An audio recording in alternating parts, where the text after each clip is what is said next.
Hello, welcome to our live stream. If you're here listening, thank you for taking the time. And if you're catching the replay, thanks for doing that. You can see we have an awesome panel here, and we have a topic that has been inspired by Apartment Prepper, which is prepping in small spaces. So thanks for being here. We have another part to this series on Wednesday, where you will be able to hear from Apartment Prepper herself on that one. So yeah, welcome. What we're gonna do is first, you can see there's a wonderful panel here. We're gonna go around and each person can introduce how they got interested in prepping in small spaces and a little bit about where you can find some of their content.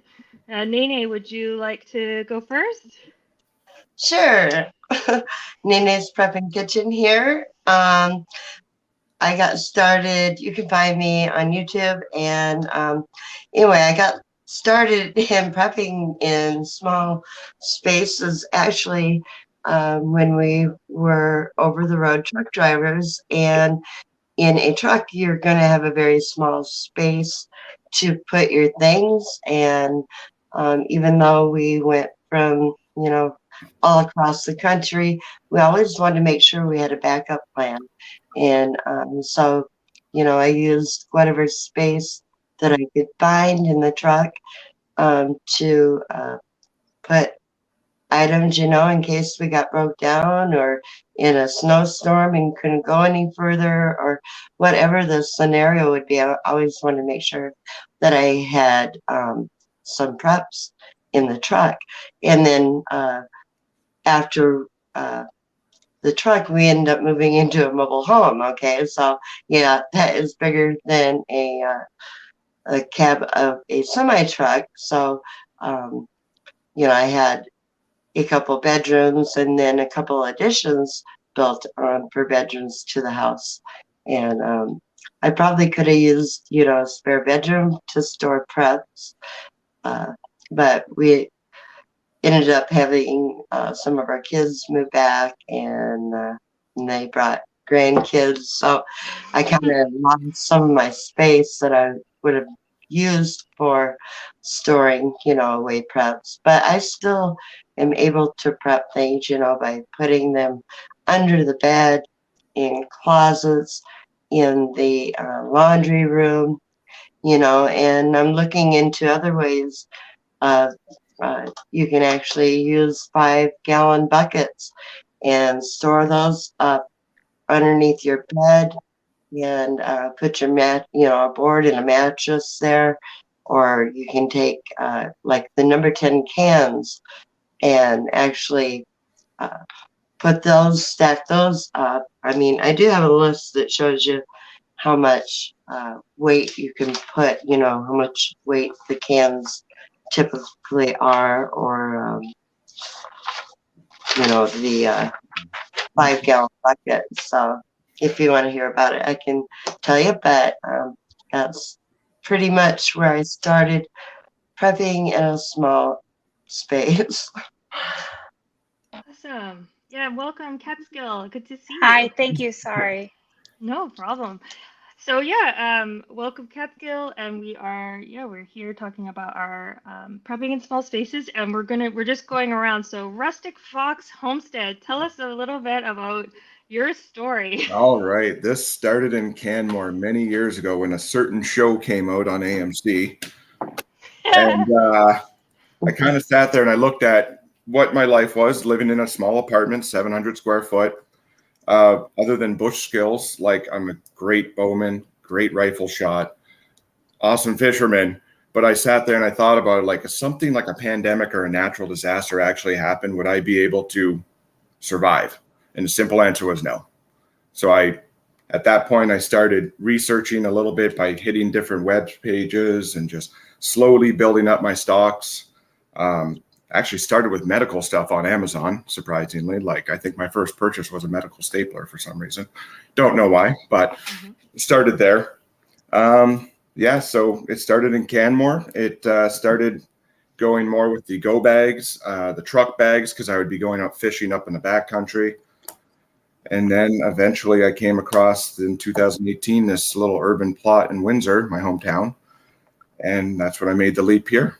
So there's a lot of stuff from both sides, like the small space prepping was the apartment. Now that I got the small urban homestead, it's still small space, but now it's kind of expanded a little bit in different aspects of that. So if there's any questions on that, like I've been starting the permaculture this year with all the food forest, but I've also been doing a style of stacking my animals by using all the available space, by having the pigeons up top, the ducks and the rabbits below, having quail in the back. So that's just a little bit of just a quick synopsis on me. Later, are you going to tell us about how the pigeon parents do shift change? Oh, it is fantastic. Oh, great. Okay, I look forward to hearing more. How about you, Prepping by Faith? Great to see you. Great to see you too. Hi, everyone. I'm really excited to be here. A big thank you to Vancity for having me. I'm Prepping by Faith, and I created my channel the end of January. I live in Colorado. I started the channel to help prepare the entire person spiritually, mentally, as well as physically. So I cover some faith-based content on my channel, really just some small teaching moments that I share with you, things that have helped me. I also cover how-tos, various scenarios, some news pieces, and food preservation. One of the things that I've spotlighted recently are some videos that I've done with my mom where we show you how to pressure can and dehydrate food. Another item that I've covered is nuclear attack planning and EMPs. And the main goal of my channel is really to just help break down prepping in a way that makes it more manageable and affordable so that everyone walks away with a small piece of information, whether you're a beginner, somewhere in the middle, or more advanced in your prepping. And the reason that I'm interested in prepping for small spaces is because while I don't have a small space per se, I do have a shared space, and that we share a home with my parents. So they actually are in the basement, and that has limited our ability for storage capacity. So we've had to get a little bit more creative and inventive about what we can do with our space. Wow, that's really amazing. Thank you for sharing that. And I also wanted to say, a couple things. There's a huge milestone of subscriber numbers on your channel. I just had to mention. So I feel like everyone listening is either going to go to the Instagram link at the bottom if you're on Instagram to follow people like Catskill and Rustic Fox. Thank you. Or on YouTube, we have Nene, Catskill, and Prepping by Faith. And we need to do this, but we also especially need to do it because Prepping by Faith is almost at a milestone, which is super exciting. Just 40 away. Yeah, and also for wanted you. to mention thank you, Jean, for the super sticker, and thank you, Apocalyptic Ben 3311, another great channel, for being here and for your super chat. That's really nice, and you didn't have to, but thank you. It is appreciated. Catskill, could you tell us a little bit about your story? Sorry for being late as usual, but thank you for having me, Vancity Prepper, and thank you guys. Very nice to get to know all your channels through her, so I appreciate that. A little bit about my channel, less glamorous than most of y'all, but I started my channel because I was on a little mountain in the side of the Catskill Park in New York State and felt very isolated because pre-COVID, I guess I kind of realized that things were going on. And I guess I would say that I've always been the type to question things. So my husband and I were fortunate enough to have this little place, and it was our, getaway weekend house because it's very small. It's about 500 square feet. And right before COVID, I started stocking it up and basically took my, 2-year-old midday, and I said, I'm going up here because my husband works in New York City, and we left and that was it. And then my husband and I both moved up here, and here we are. So we are still looking for a bigger place to move. We think up here, but we're still undecided. We're all over the place, but we are in New York State, and we have a 500-foot cabin on the side of a mountain in New York State. And we've been prepping and gardening and doing, maple syrup and everything that we can basically outside of animals, I do want chickens, but we're still undecided where we're going to be. And I don't want to invest in animals until we get to that point, because obviously they're a priority. So homesteading and prepping for me is a lot about food prep, long-term food storage, and just doing those things. Keeping up with the news is important as well. Yeah, that's really great. Thank you so much for being here. And this Thank is you. just such a great topic.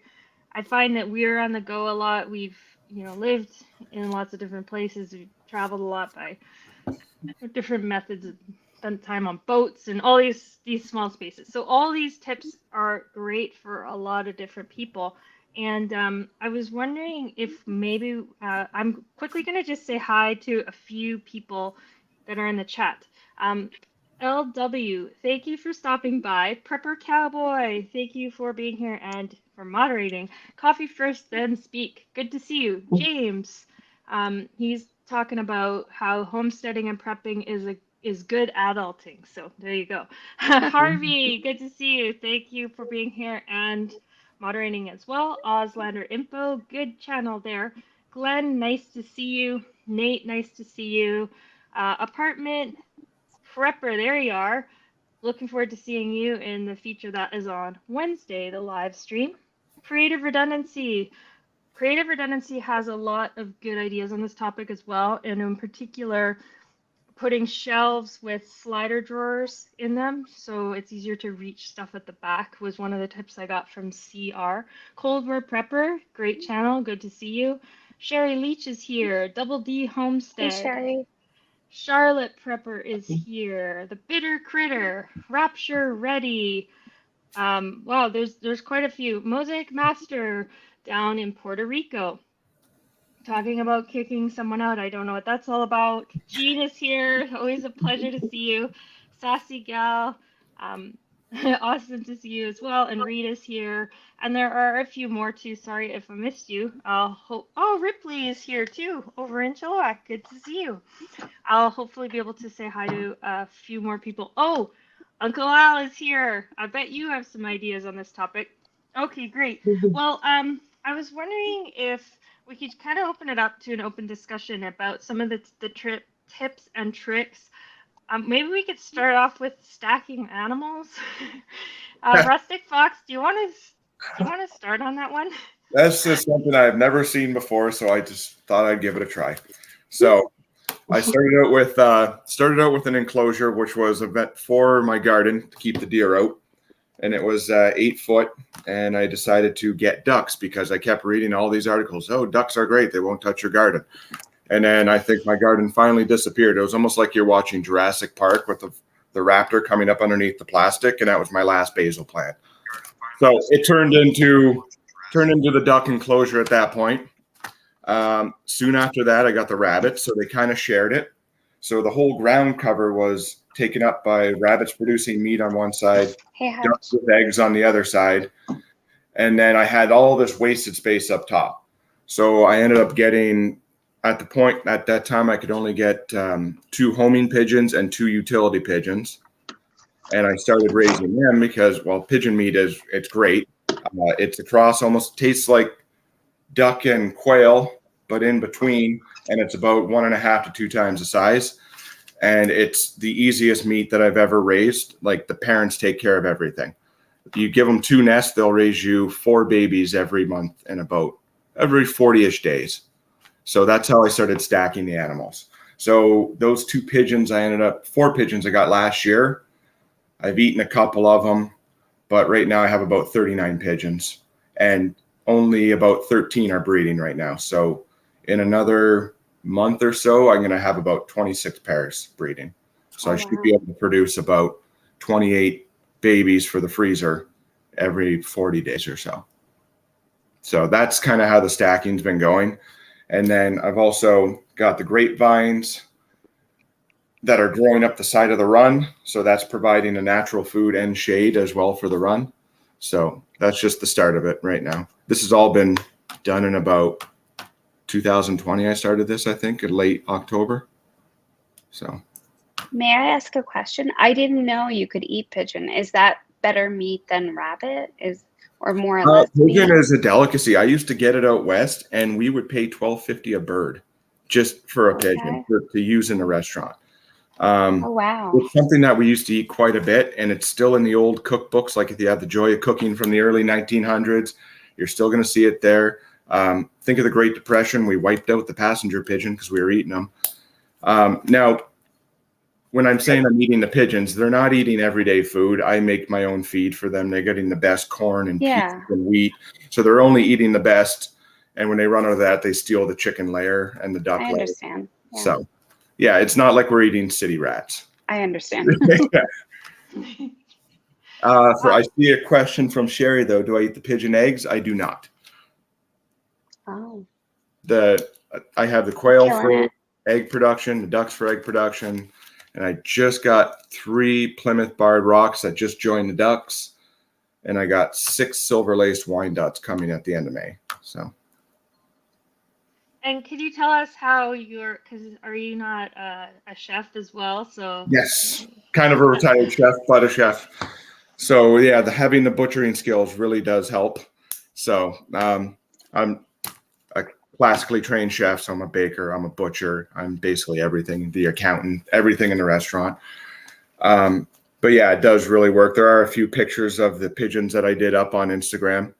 The beautiful thing about pigeon meat, it's considered red meat, so you can eat it mid-rare. It's like quail, you can eat it mid-rare.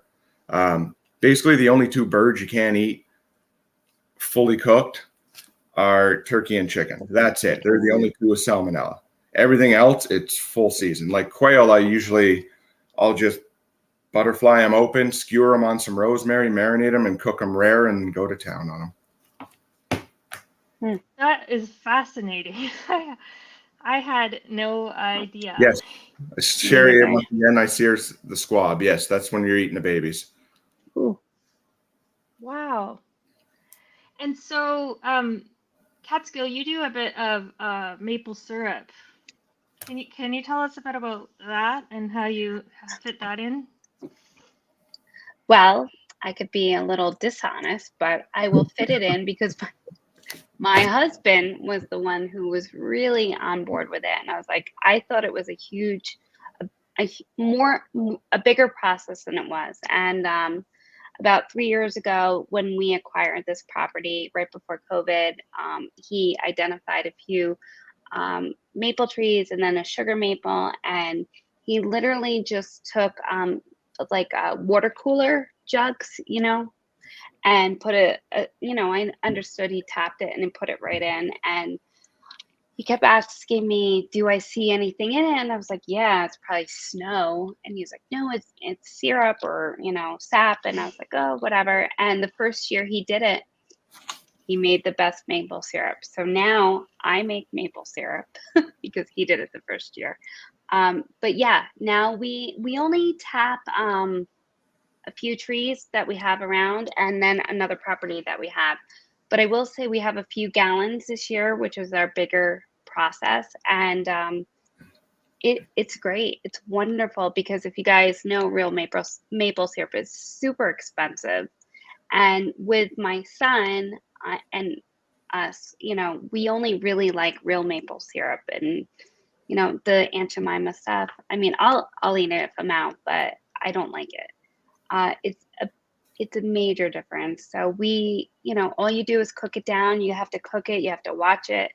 And, I think I don't know if it's 4 or 5 gallons to a gallon of sap makes a gallon of syrup. So it's something like that. Clearly, as I said, my husband is in charge of the maple syrup. I'll be the first to admit. I just do the videos and look really cool in them. So Yeah. he does the maple syrup. I'm more of the gardener and the cook and the food prep and the food storage. But he is the maple syrup guy. Oh, and the moonshine guy. So I haven't done a video on that. Yeah, he's really perfected the moonshine. And I haven't done a video on that because I guess it's illegal in New York State. But at this point, who cares? This I is- will- You know, he takes it to a new level because he goes to the stream and gets the water right out of it and runs it through our Berkey, so he can say it's like mountain driven. I was like, you think you're like from West Virginia doing your thing. So I love that. That's so yeah, funny. he's really, yeah, you know what? I think I was the one to start these things, but he's really, he goes, I go a little bit left and then he goes full left. So I love it. I love it. yeah, yeah. Prepping by Faith, it looks like you have a lot of good organization behind Yeah, I'm you. looking at her. Oh, I'm looking yeah. at her stuff. Can you tell us a bit about that? My mess. So No. basically, this space I'm in is our study. So originally we had a treadmill over here behind me, and I realized, you know, you buy those things and then you never really use them. So we got rid of it, and then I said, you know what, we really need to move this thing out and get some racks in here. And so we went to town and got a bunch of, you know, some of them are plastic, which I don't like, so I wouldn't recommend anybody goes that route. We made that mistake at the beginning, but I do have a metal one over here, and then there's another metal one. So we basically took over half of this room with our preps, and then we have French doors here, but I went and put blinds and everything on them. So if we ever do have company, I can just close those doors. Nobody comes in this space, so nobody knows any of this is here. It's just our extra stash. So it's kind of our overflow area. It's obviously not where we have everything, but it is something that we did with this area. Wow, it looks really good. Thank you. And Rustic Fox Homestead, how do you keep it all organized? Like what is how do you do it? It's just organized chaos, basically. I'm up at 5 Yeah. every morning. Yeah. Yeah. I'm up at 5 every morning. It's all about just keeping the same routine. And just if you're talking about the animals, then yeah, it's just about the same routine. Up at 5, I'm usually up there. Most of my pictures are like 5:15 in the morning, so it's like done by flashlight. So usually they're pretty bad. So, Oh, wow. but yeah, tonight I've already been outside a few times and chased down one of the baby rabbits that keeps on somehow escaping from them. But May I other ask, than that, how much property do you have?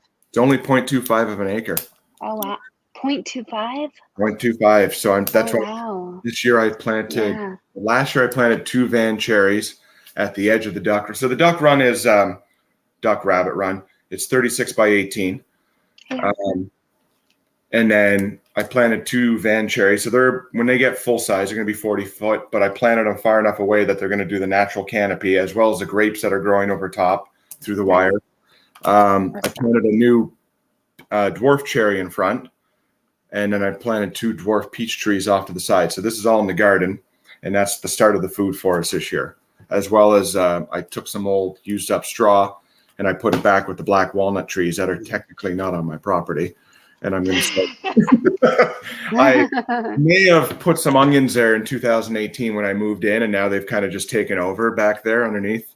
So this year I'm going to start planting some beans to start going up the black walnuts, and then start growing onto the rest of the garden. Just using this year I'm kind of concentrating more on radishes, beets, things I can grow underneath the black walnuts, and then I'm going to have a couple different types of pumpkin, squash. I got some heritage seeds this year from Harvest Heritage Seed in Manitoba. So I got some Kanawaki Mohawk beans and some purple peacock, and those are going to be they're all about the viable seeds. So it's all about trying to just seed save year after year. And then, yeah, it's about it really for that stuff. But It's incredible. the asparagus garden I'm putting in this year as well. I have 23 plants I've started in the back because I set up a grow light system back here, which I started doing when I was in Canmore. I was growing food in my apartment. In my spare bedroom, I was actually cross-pollinating kabocha squash, and I was growing squash in my apartment. So, did you grow your squash like on a canopy? I mean, like, because I grow squash too. I mean, that's like a plant that wants space. Last year I tried to, and I utterly failed because I tried to do it in the straw bale. But that's interesting. The first year I did it, I mounted it up, and I did it like the Three Sisters method that the natives used to do with the. What is that? So I did a mound, and I did 4 corn. So you plant the corn first, so it starts to grow. Then you plant your squash, so it starts vining. So the squash around the corn. So you do like 5 or 6, so they'll vine out around, and it's all in a mound. And then you plant the beans last, and they use the corn as a trellis to grow up. Oh wow! So That's the corn actually. So the corn acts as a trellis, the beans are adding that nitrogen back into the soil, and the squash act as protection. And that was my first year, and I had a great yield with that. And I only had a couple plants, and I think I put away like 40 squash for the winter time. Oh wow, that's great. Wow, The corn got collapsed, but yeah, because I've had our squash and pumpkins climb the corn. So we have like full size corn, different zones of corn, and the squash and the pumpkins would grow, like it would go right up it. yeah. But then, pardon? Oh, sorry. Go ahead. Oh no, but then our biggest issue was bears coming in and like wrecking all of that. So it's just You have brown bears, right? Well, in where we are now, we have black bears, so they're they're fine, but they're just another variable in the mix of all the variables we all have to deal with. I also wanted to mention there's quite a few people coming in here. I wanted to say hi to Hudson Valley Prepping and Survival, awesome channel. Heroic Prepper is here. Prepper Dog is here. Randy Romans, good to see you. Kill It and Grill It, always a pleasure. My friend. Jacqueline, Jay, Vanessa Kitty, nice to see you. Bobo, thank you for stopping by. And Cuba Bound, awesome. Nice to see you pop in here. Sorry if I missed anybody. So, Nene, can you tell us a few of the things that you do to keep on top of things or organized in your space? I find that putting stuff in Mylar bags seems to store easier, and by putting in containers, plastic containers with lids where I can slide stuff underneath the bed or in a closet. But because the canned food, seems to take up more of the room than maybe putting it in buckets or anything else. So putting stuff in Mylar bags, I seem to be having an easier way of storing it that way. So. Yeah, no, that's all good stuff. How about you, Prepping by Faith? What do you have any extra tips to share with us? Extra tips? I was just thinking about some ideas the other day. As far as, the space above our kitchen cabinets, a lot of us have, just some decorative items and things up there. But I feel like if we measured that, you could probably get some bins up there and stash some things in it. And you probably wouldn't want to put maybe heavier items up there, because if you're anything like me, I've already overloaded those top cabinets with like Keystone and other things that weigh a lot.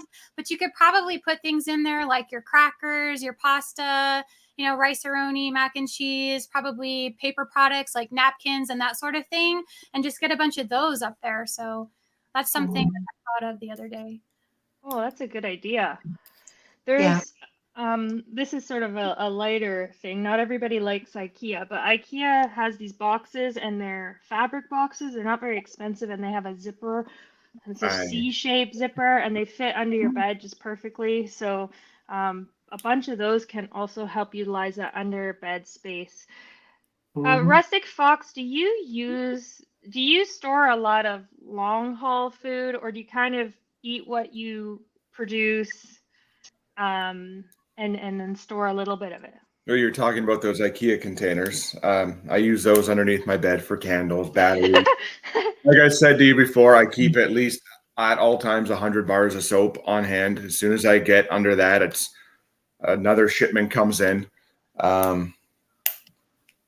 I keep a lot of long-term survival foods. And I found that those 8-kilo bags of rice, especially with some of the you take some of the air saver thingies. If you flip the bucket on the side, you can fit 2 of those bags of rice right inside the bucket, and then put the little air packets in there as well. Seal that up.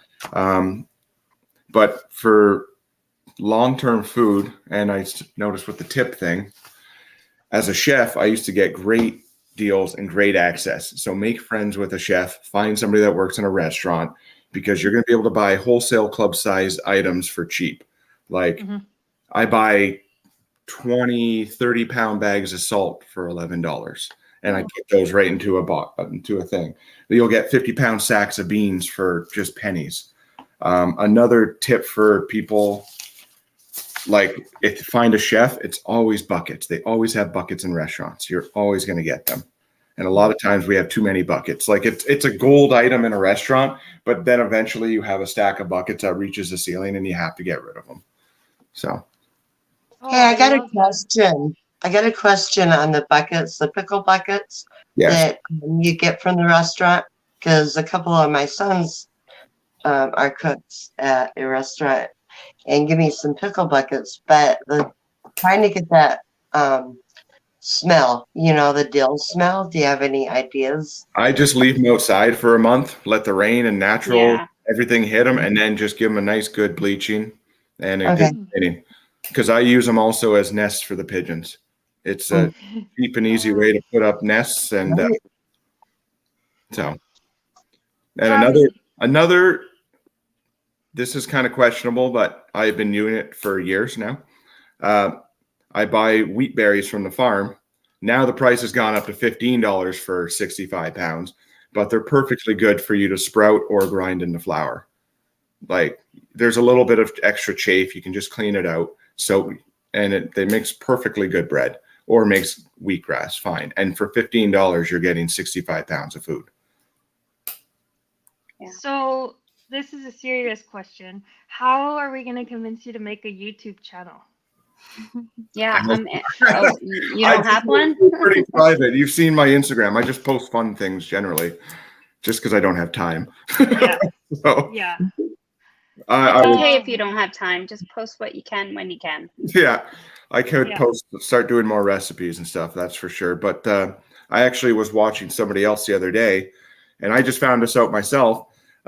Wheat berries actually contain 40 of the 44 essential nutrients that we need. Like if you cook them whole, and you can treat it just like rice or just like barley, and you can cook it just like that, and you can get the full nutrients out of it. Because by the time we actually start eating bread, it generally has about 3 of those nutrients left after all the processing and the bleaching. Yeah. Interesting. Yeah. So this could be a good opportunity. If anybody who's listening has a question, it could be a question to a participant of the panel, or a question, just a general one. That would be handy. Just throw it in caps so we can make sure we see it. I just wanted to mention that Rita is saying use coffee grounds, help get the smell out of pickle buckets, and then I just pour them in the garden or compost. And I was making oat milk, and I was able to use an old pickle jar and got the smell out to be a holder for the oat milk. All about making oat milk these days. That's a good one.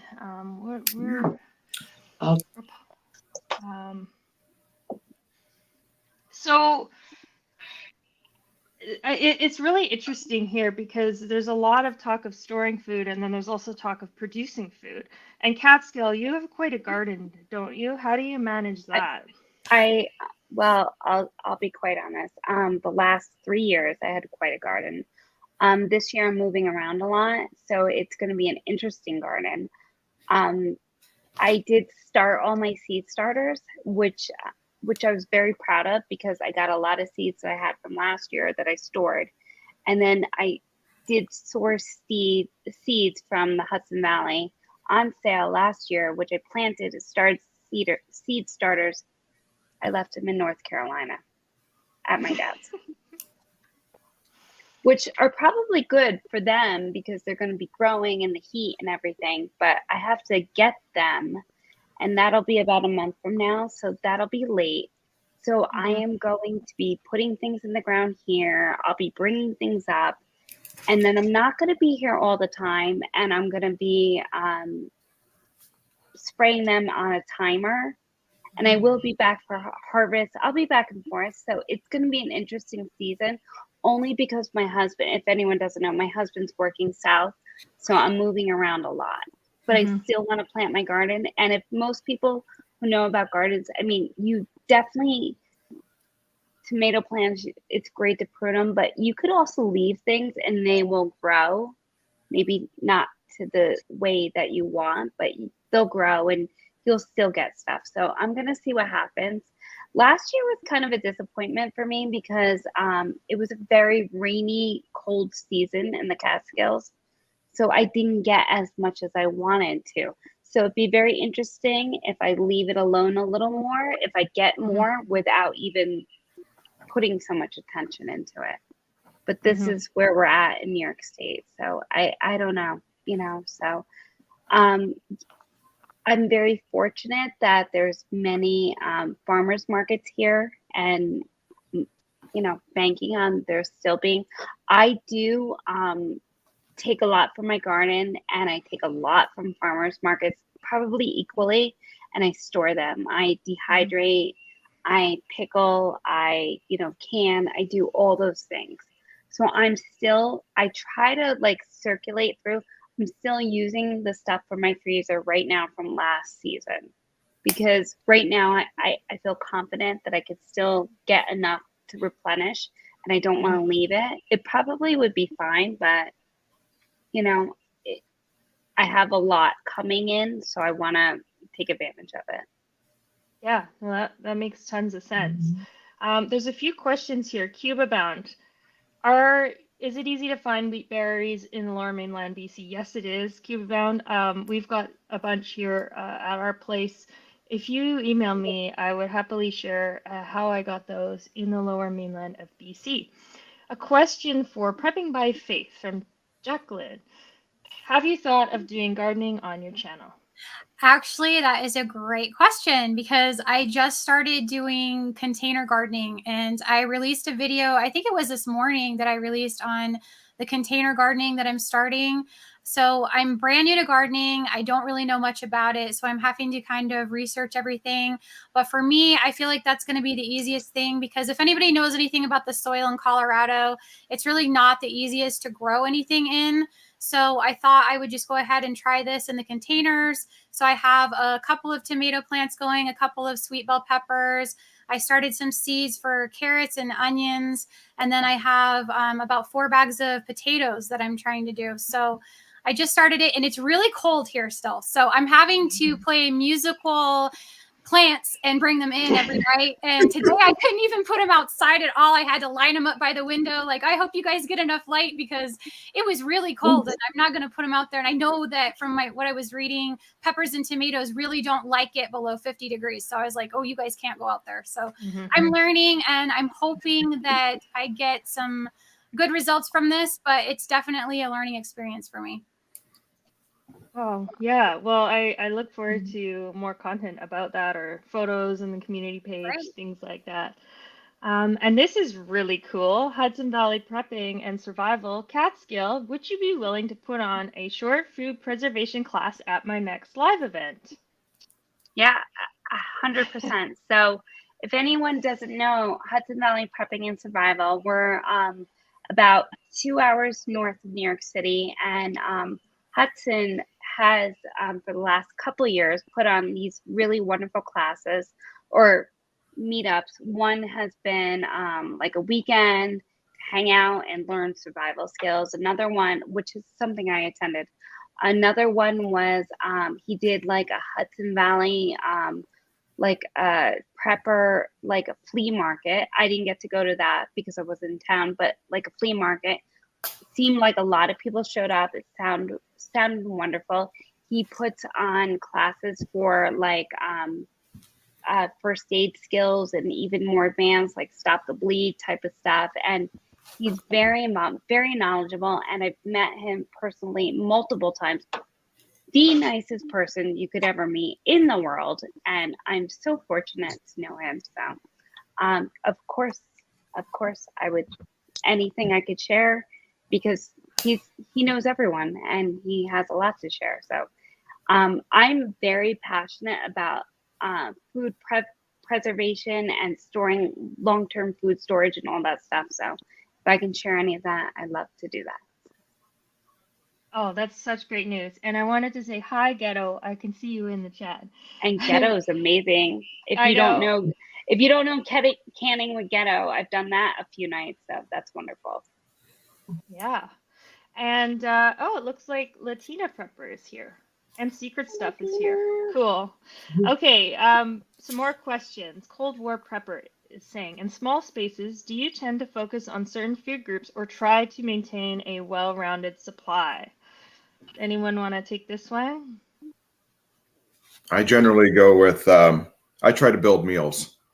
So a lot of times I'll have like canned goods, I'll have my pasta, I'll have my rices, and I'll have my canned meats.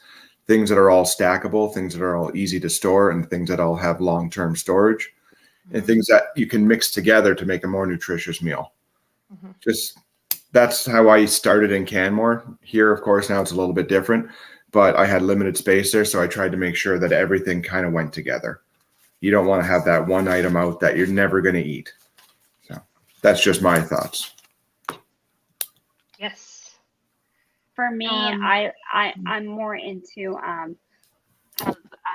because I like to cook. I feel like I like basic stuff. Like, so I do like primitive stuff, more like rice, beans, baking soda, you know, like all the things that you could put together to make food. So, you know, can I make bread?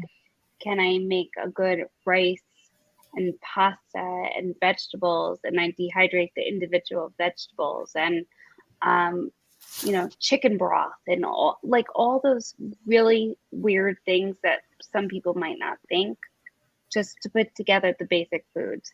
Now, do I normally make all those things like that? No, but I have them all there prepped, and I, you know, circulate through. But that's how I do it. I don't have as many canned goods because I have a lot of other things that I can make food with. I don't know if that makes sense to you guys, but it makes perfect sense. And like you said, with the stock, that is a major one. Stock and spices, because a lot of times when people are cooking, you don't have stock, your food lack a backbone, and it's going to be bland and boring. Yeah. And then the spices as well, because people tend to forget about prepping up their spices. And do you really want to be? I did a video on this. Yeah. Do you really want to be eating boring food if SHBF hits? Like, no. I'll have a few good meals. I prep white rice. I have like hundreds and hundreds of pounds of white rice stored in Mylar, which isn't my favorite rice. However, it stores the longest with oxygen absorbers. But I have so many spices dried, stored, this, that, and then you know, you can have tomato sauce, chicken stock, this, that, and the other. And if you can learn how to put it together, that is key. Yeah, and you know, this is a really good point, like with the what you guys are talking about, flavor and stuff, because I do sometimes hear if people are like, okay, I have food, I'm not going to starve, so therefore I'm going to survive. But there's the whole mental aspect of making it through the marathon of difficult times, and having some food that is appealing really does a lot for morale. Right. And I mean, I've spent months and months in a tent in the Arctic, and that's like the only thing you have to look forward to is your meal. There's nothing else going on. If you're weathered in and you have nothing else to do, that food helps morale. If you've got to just eat some sludge, some oatmeal, and that's it, it just, your mental fortitude just goes down. So another question here, can I grow wheat from wheat berries? Yes. Yes. You can also use it for wheatgrass as well if you're just looking for something quick and on the counter. So. Gosh, this YouTube channel, I just can't wait for it. Well, the wheat berries are great too, though, because if you don't have the sunlight, you can get usually 2 cuttings from the wheatgrass. And then you could I used to use it in soups and stews. A lot of people use it in like shakes and blend it. Right. or it freezes well too. So if you're just bored, you can just keep growing it and growing it and growing it and freezing it. Vacuum seal, freeze it up, and just save it for a rainy day. So, but yeah, you can grow wheat from it. That's so cool. And then anybody, do you dry up garlic into powder as well? My dehydrator for sure. Yeah. Yeah. But you know what? My favorite way to have garlic on hand is my fermenting garlic and honey. I eat it when I'm sick or my kids are sick or my husband's sick. We pop them into our mouth. I pour the honey into like stir fries. It's wonderful. I love it. Mm-hmm. I'll tell you, the one vegetable that I do everything with is pumpkins.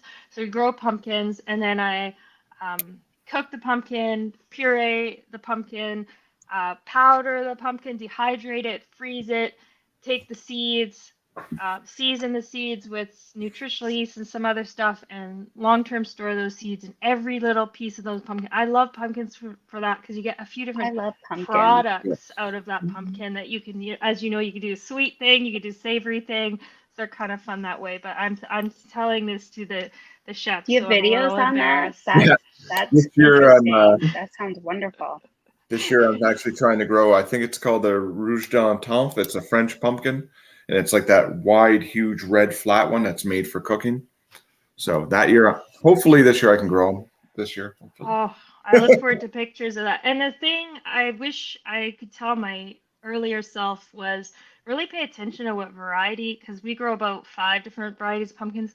It matters what variety you grow. And I'm preaching to the choir here, but if you're growing a really low flavor, watery, I don't know all the chef terms for it, versus a sugary pumpkin for cooking, some of them are really only meant for jack-o'-lanterns probably. So. Yeah. A really good pumpkin to grow and very easy is the one I used to grow in my bedroom in Canmore, is the kabocha. It's called a kabocha squash, but it's actually a Japanese pumpkin. Was it like the cheese pumpkin? Is that a good one? I haven't tried that one. Oh. Okay. So there are a lot of questions, and I am behind on them, but Uncle Al would like to know, what is your iron ration for SHTF? No idea. No. That's my answer. I have no idea. Sorry. Maybe we could just throw in a link, and Uncle Al can come up here and talk to us, because I feel like, because he said it a few times, I think he has something to say about that. Uncle Al, if you want to jump on, there's the link for you. Vanessa Kitty, anyone make jerkies and vacuum seal them? Yes. We're all just nodding. Yeah. No, I vacuum seal like jerky all the time. Yeah. Mm-hmm. Mm-hmm. Mine doesn't usually last long enough. I eat it too fast. Yeah, I made jerky. It didn't last long enough to put it in my larder either. Nene, I think I knew that about you. I think you've talked about that before. Yeah. Oh. Yeah, it was deer jerky. Yeah. Oh. I didn't get to put it away. It got eaten. Creative redundancy. Anyone use corner shelves?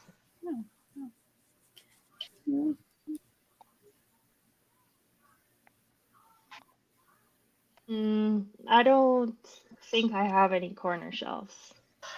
I have them just for like decor, but that's about it. But all my decor is usually functional.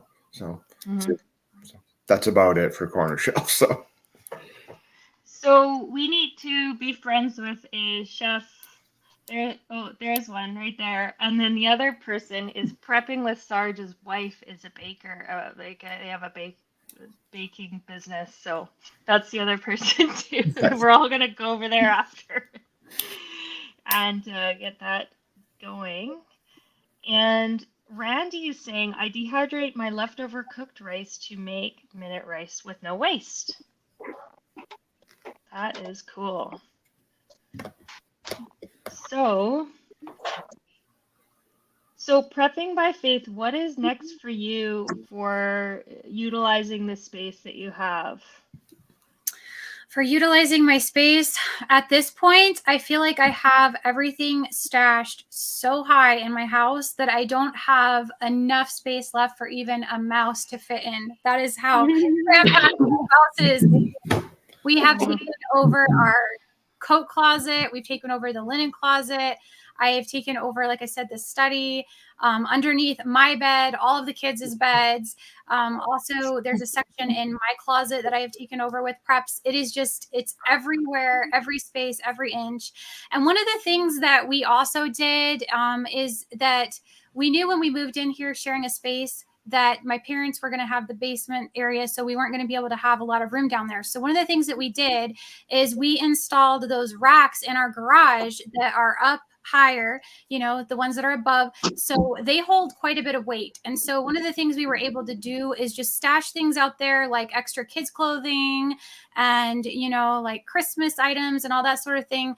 And I feel like that's something that a lot of people could consider and think about, especially even if you have a basement, but maybe you just have a bunch of stuff that you could get out of your basement so you could get some more shelving units in and have more of your food preps there. Obviously, you don't want to put things like food and that sort of thing out in your garage, but you could put other things out there, whether it's blankets, clothing, camping supplies, whatever it is that you need to get up out of the way and make more space. So that's something that we've done.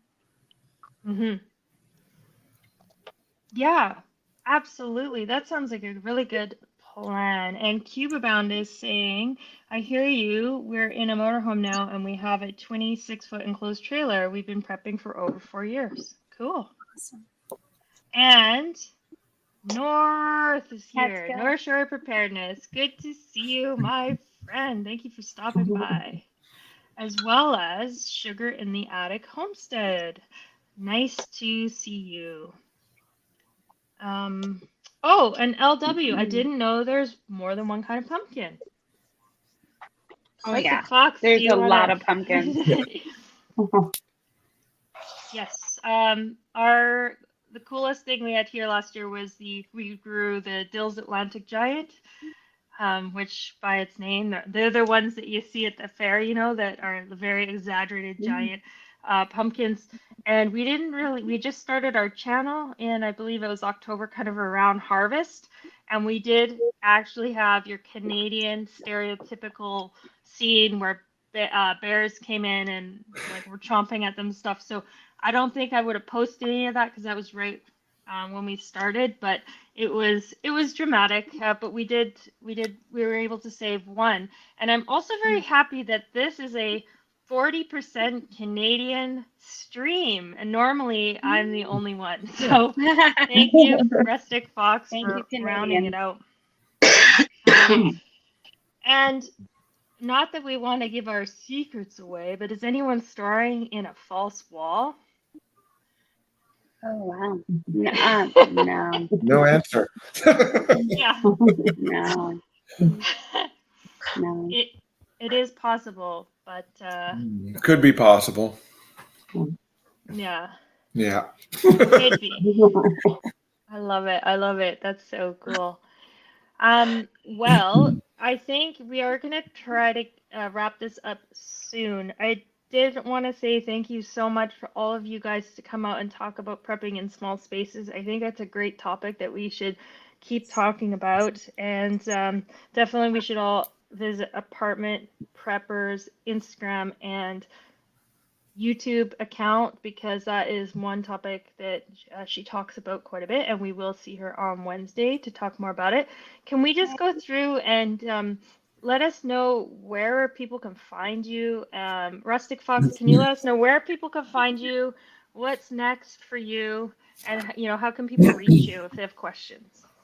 Well, I'm on Instagram, so they can just reach out there at Rustic Fox Homestead on Instagram. My next project is, or there's two of them, the asparagus bed. I want to get about 50 crowns in. And the rabbits, I'm going to be moving out because I want to put them in a back and start a colony style with the rabbits. So the male, my main male, is going to be now free and running around with the 5 females. So that's going to be another enclosure. It's going to be about 20 foot by 6 foot. And that's, I already got outdoor water to it. I already have a door access. So that's kind of the next step, is raising the rabbits in a colony. Look who it is. Hi. Hi, Uncle Al. Hi, folks. Hi, Rustic Fox. Hi, Nene. Hello. Catskill Prepper and Hi. Prepping for Faith and Van City up there. Okay, what I mean by what's your iron ration for SHTF? I did this about 7 or 6 months ago. I challenged a lot of preppers and survivalists on it. Only one came through out of 40. And that was Sensible Prepper. He did a great video. I'm going to do this challenge again once I feel a little better. I'm going to show the rules and everything. You cannot use military MREs. You cannot use freeze-dried. It's off-the-shelf stuff that you put in a box or a food locker. And this is what happened if everything went wrong. It's your iron ration to support you for 1 day or 2 days to feed you or your family.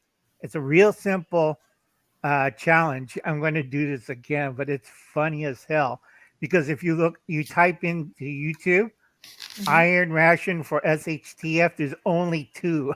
Me and Sensible Prepper. That's it. Out of 40. These are old prepper and survival channels. And they thought, well, I don't understand the concept.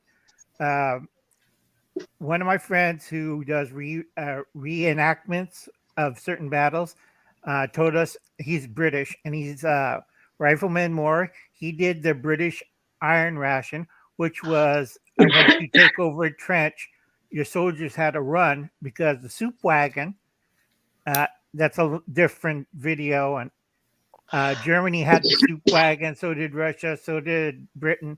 But during the trench warfare, they couldn't do that. So what the soldiers did was copy the Americans. You had either biscuits or hardtack. You had some kind, Americans love salt pork. That's another video I got to explain to people, which is really disgusting because last summer I salt porked the whole head of a pig. Not fun, folks. You put it in a 10-gallon crock, the whole head of the pig, you shave it, you salt it, and you stick it in there with a big river stone to hold it down. Do you know what it smells like after 6 months? Oh, it's still edible, but it looks disgusting as hell. Not doing it. No. It's kind of gross, but back to the iron ration. Basically, you have some kind of sugar element. You have some kind of caffeine element. For the British was tea. Me, I like coffee. And then you have some kind of canned meat. So it has to be off the shelf. You can put it in a box or foot locker. Real easy to do. It could be kosher, halal. Anybody could do this.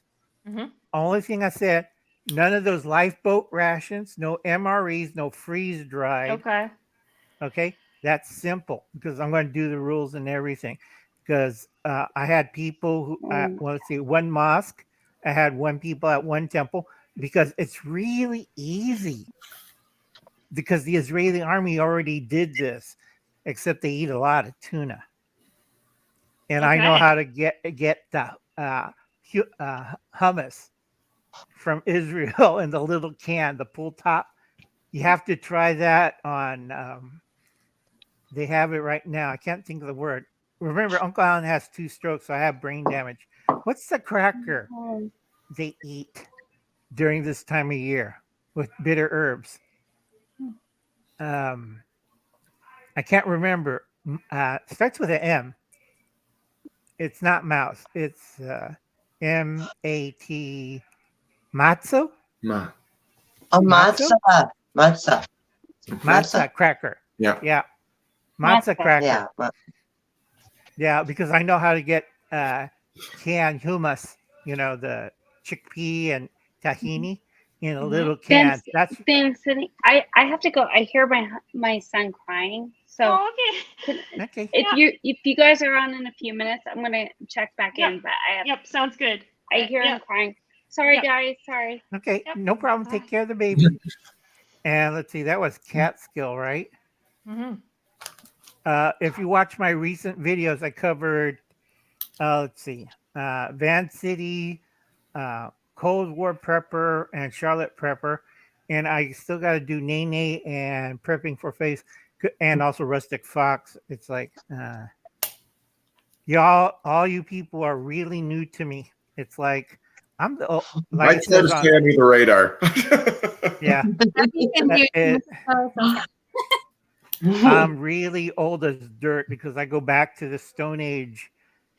And I'm not kidding. I go back to the Stone Age because I do some weird things with prepping foods. And I did one for Van City on the storage for smaller spaces and stuff. And I tell a lot of people, if you're like living in the van, because Uncle Al used to live in a van down by the river with a stripper for 2 years. Trust me, that was hell. But I survived. All I can think All of about is Harley survival. now. I Oh have my to be gosh, careful that's because so- they tend to freak out. Oh, that's so Rose? awesome. Well, okay, Oh. so if anyone who's listening doesn't have a channel and wants to participate in Uncle Al's challenge, you're welcome to like email me, and through a couple of us who have channels, we can like get that info out. We can, maybe we can make a video with people's thing and put it out there or something like that. Right. Like I said, folks, everybody froze for a second. I forget to say stripper, but not that kind of paint stripper. It's the other one. But the trick is if you're living in a small space, rent out a storage unit. Yeah. Because the one I rented out had electrical outlets. So I just put my freezer and my refrigerator in there, and I kept my steaks frozen and my beer cold. See, got to think outside the box. I like it. I like Also, it. I have plenty other spaces for other stuff I could put in there. So, let's see. Back to the let's see. Survival ration. Yeah, only two. It was me and Sensible Prepper, and we were like 7 days apart. Whoa. Which is kind of hilarious. But if you're in Oh my small, goodness. like, oh, that's good, Angry Pepper. If you're in small Oh, confined spaces like an apartment gosh. building, I tell a lot of people watch the news.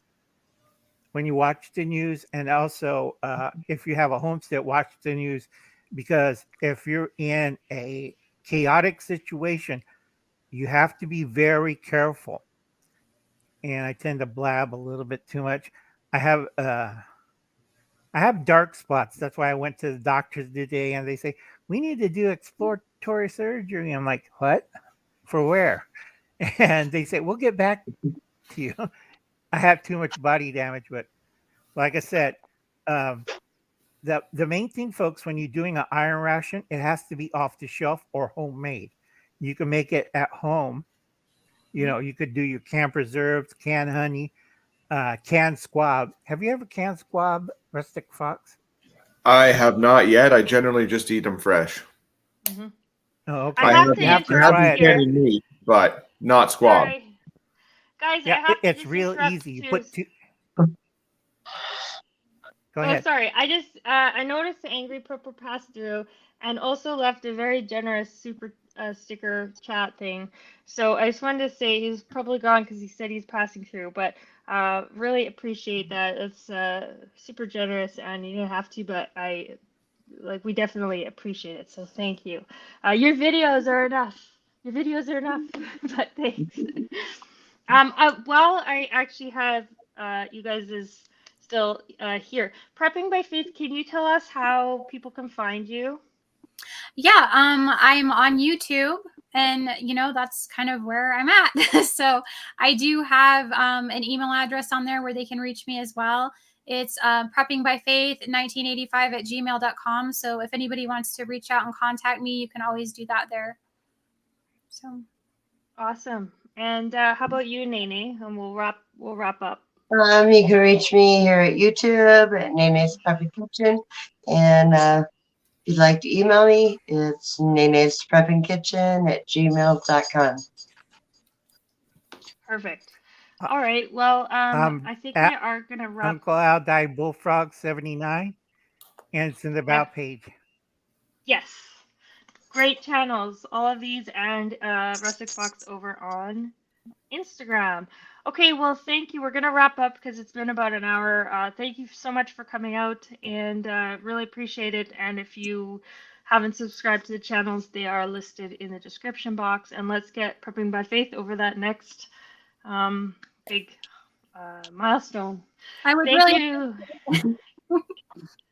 Thank you so much for having me, Vancity. Thank you so for much. me too. Thank you for having us.